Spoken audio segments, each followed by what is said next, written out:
और इसी बीच आपको बता दें कि बीजेपी की ओर से एक प्रेस कॉन्फ्रेंस हो रही है राहुल के नामांकन दाखिल करने को लेकर। आइए सुनते हैं क्या कुछ कह रहे हैं GVL Narasimha Rao. And his representative, lawyer by the same name Rahul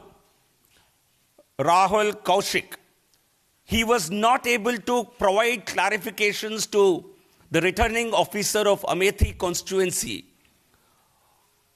who sought to know some details about the nomination papers filed by Mr. Rahul Gandhi on behalf of someone who has raised objections against Mr. Rahul Gandhi's nomination papers. The questions being raised in this letter, raising objections, are indeed very, very serious, and it is so stunning that Rahul Gandhi's legal representative does not have answers to these objections raised by the other candidates, and as a result, representative lawyer of Mr. Rahul Gandhi sought time for presenting his candidates' answers or his candidates' clarifications to these objections, and time has been provided until Monday morning, 22nd, 10:30 a.m. This time has been sought by Rahul Gandhi's representative and has been granted till Monday morning. I think it's a matter of great surprise that the questions that have been raised, in the objections that have been raised, could not be clarified by the Rahul Gandhi's representative. But we would certainly want Congress party to answer them in Delhi today. And we want Rahul Gandhi to answer these questions today. Congress party को, राहुल गांधी जी को इनका जवाब देना पड़ेगा। उनको एक संविधान संस्था, जो चुनावी आयोग एक संवैधानिक संस्था है, और रिटर्निंग ऑफिसर उनके रिप्रेजेंटेटिव के रूप में काम करते हैं हर पार्लियामेंट्री कॉन्स्टिट्यूएंसी में, और ये जो सवाल जो पूछे गए इनका जवाब आज उनको देना पड़ेगा। इनमें सबसे चौंकाने वाली जो बात है, सबसे पहले मैं उसको उठाना चाहूंगा, यह है राहुल गांधी जी की नागरिकता को लेकर। यह सबसे पहला सवाल यह पूछा गया, क्या राहुल गांधी भारत के नागरिक हैं या नहीं? क्या राहुल गांधी किसी समय क्या ब्रिटिश सिटीजन बने या नहीं?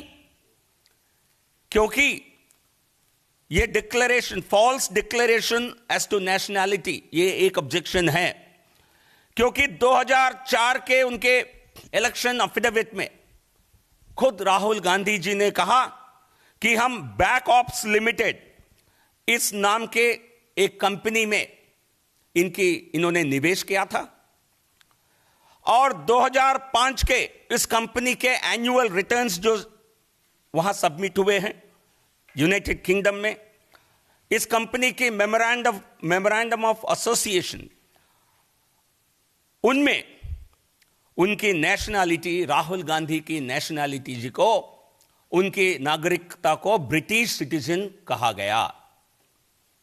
जिस कंपनी में राहुल गांधी ने खुद निवेश किया, उसको माना 2004 में, उस कंपनी का नाम बैकऑप्स लिमिटेड है। उस कंपनी के डॉक्यूमेंट्स जो वहां ब्रिटिश सरकार के सामने जो सबमिट किए गए, उनमें राहुल गांधी जी के नाम एक ब्रिटिश नागरिक के तहत दिखाया गया।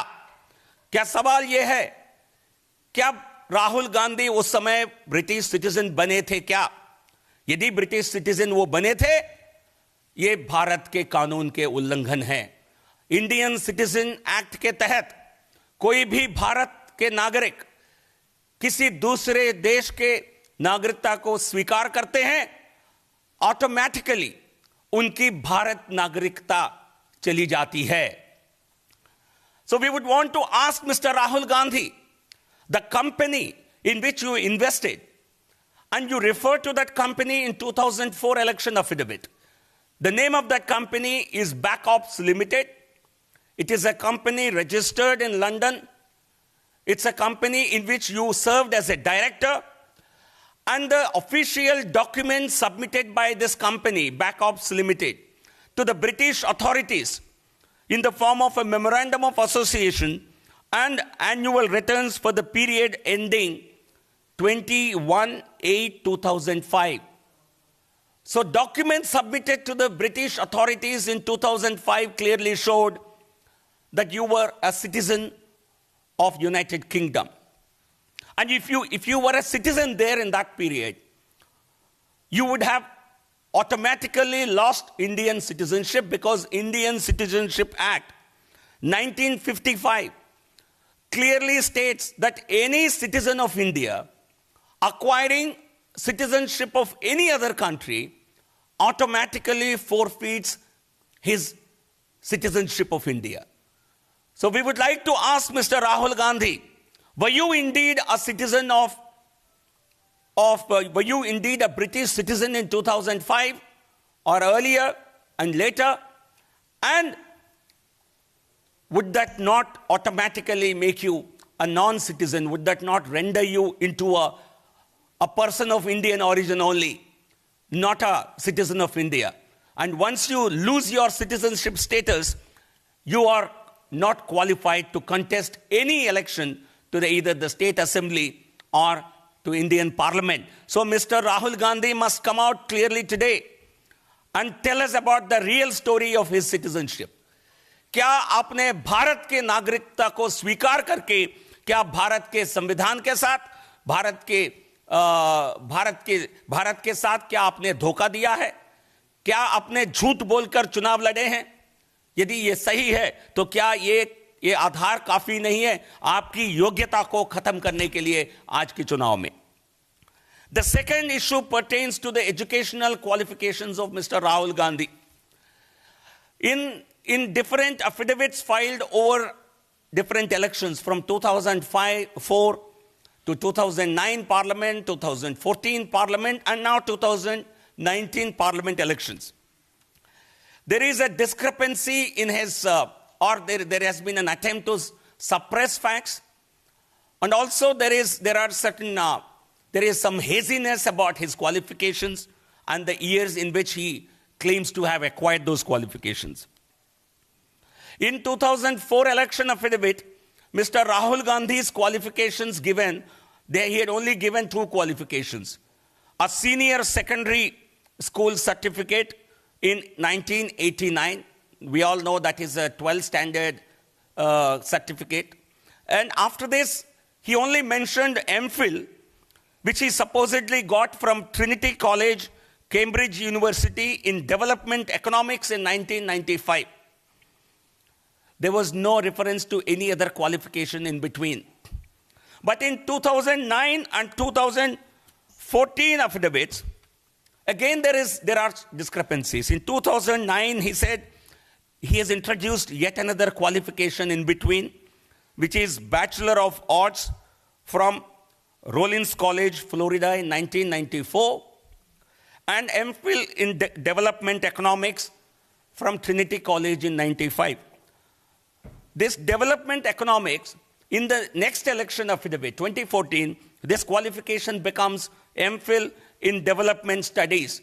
Either he does not remember what he studied, or he does not have a paper to show what qualification he acquired, because qualifications do not change. You cannot claim to have a MPhil in one discipline and then suddenly change it to something else. So it is certainly, and in 2019 affidavit,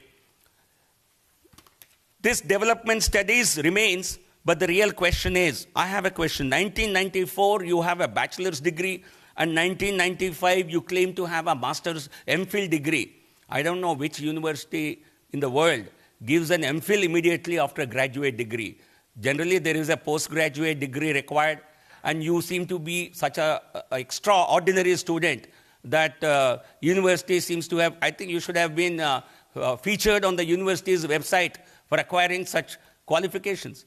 But that scholarliness doesn't seem to be exhibited anywhere. So I think these are the discrepancies in his educational qualifications.